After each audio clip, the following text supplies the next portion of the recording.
ভোরের আলো তখনও ঠিকমতো ফোটেনি। করিম সমুদ্রের ধারে বসেছিল। 3 দিন ধরে এখানেই বসে আছে সে। খাওয়া নেই, ঘুম নেই, শুধু তাকিয়ে আছে ঢেউয়ের দিকে, যেন সমুদ্র তার কাছে কিছু একটা ফেরত দেওয়ার ওয়াদা করেছে। জেলেরা বলেছিল, আর খুঁজো না করিম ভাই, 3 দিন হয়ে গেছে। কিন্তু করিম যায়নি। রোকেয়া তার স্ত্রী, মাত্র 2 বছরের বিয়ে। সেদিন বিকেলে দুজনে এসেছিল সমুদ্রের ধারে, শুধু হাওয়া খেতে। রোকেয়া একটু সামনে এগিয়ে গিয়েছিল, তারপর একটা বড় ঢেউ এলো। করিম মাত্র 1 মুহূর্তের জন্য চোখ সরিয়েছিল। 1 মুহূর্তই যথেষ্ট ছিল। সেই ভোরে যখন সূর্য উঠছিল, করিম দেখল সমুদ্রের ঢেউয়ের মধ্যে একটা অবয়ব হেঁটে আসছে। প্রথমে ভাবল চোখের ভুল। 3 দিনের ঘুমহীন চোখ মানুষকে অনেক কিছু দেখায়। কিন্তু অবয়বটা এগিয়ে আসতে লাগলো। তীরে এসে দাঁড়ালো রোকেয়া। শাড়ি ভেজা, চুল এলোমেলো, কিন্তু মুখে একটা অদ্ভুত শান্ত হাসি। করিম দৌড়ে গেল, জড়িয়ে ধরল। রোকেয়ার শরীর ঠান্ডা, কিন্তু করিম সেটা তখন বুঝল না। বুকের ভেতর শুধু একটাই কথা, সে ফিরে এসেছে। কোথায় ছিলে? কোথায় ছিলে এতদিন? করিমের গলা ভেঙে গেল। রোকেয়া মাথা রাখল তার কাঁধে, ফিসফিস করে বলল, এসে গেছি, আমি এসে গেছি। করিম আর কিছু জিজ্ঞেস করল না। বাড়িতে ফেরার পর পাড়ার মানুষ ভিড় করল। সবাই অবাক, সবাই খুশি। ডাক্তার এলো, রোকেয়াকে দেখে বলল শরীর সুস্থ আছে। 3 দিন সমুদ্রে থেকেও কোনো আঘাত নেই, শ্বাসকষ্ট নেই, হাইপোথার্মিয়া নেই। ডাক্তার নিজেও অবাক হলো। অলৌকিক, বলল সে।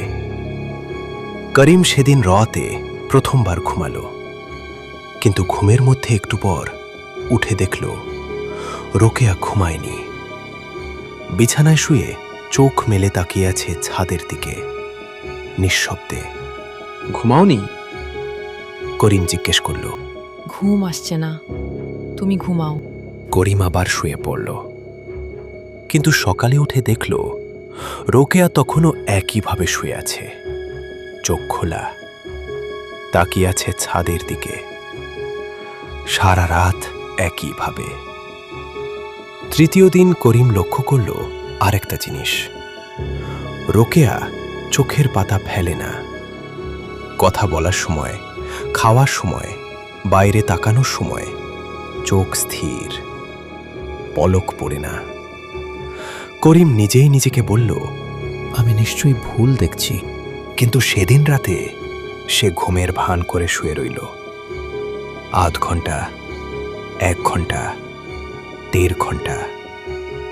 রোকেয়ার চোখ একবারও বন্ধ হলো না। রাত তখন প্রায় 2টা।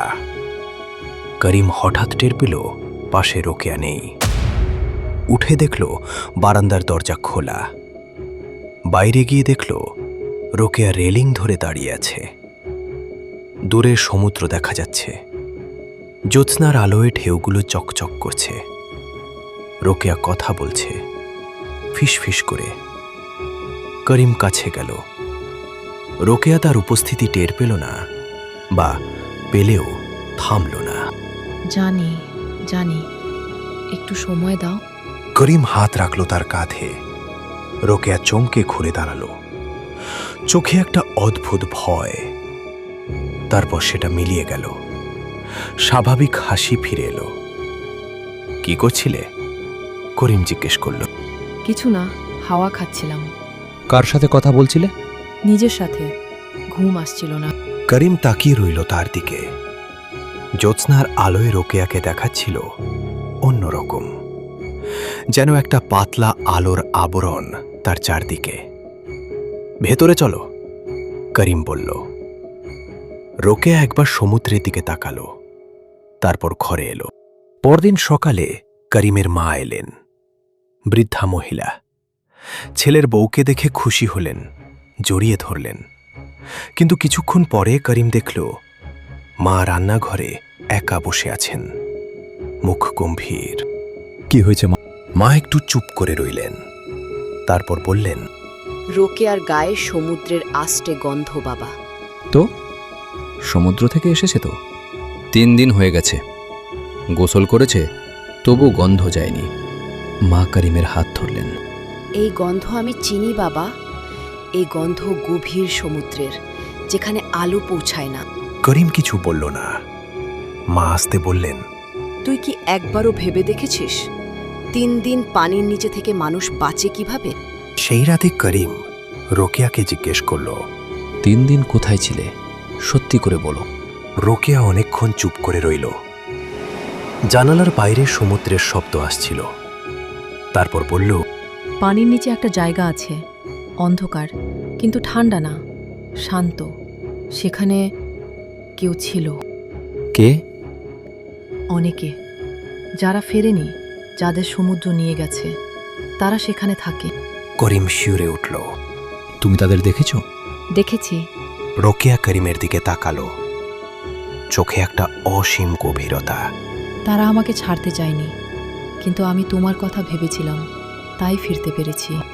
তাহলে রাতে বারান্দায় কার সাথে কথা বলছিলে? ওরা আমাকে ফেরত চাইছে। করিম সেই রাতে ঘুমাতে পারল না।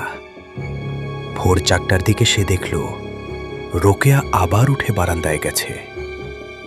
এবার করিম চুপ করে দাঁড়িয়ে রইল দরজার আড়ালে।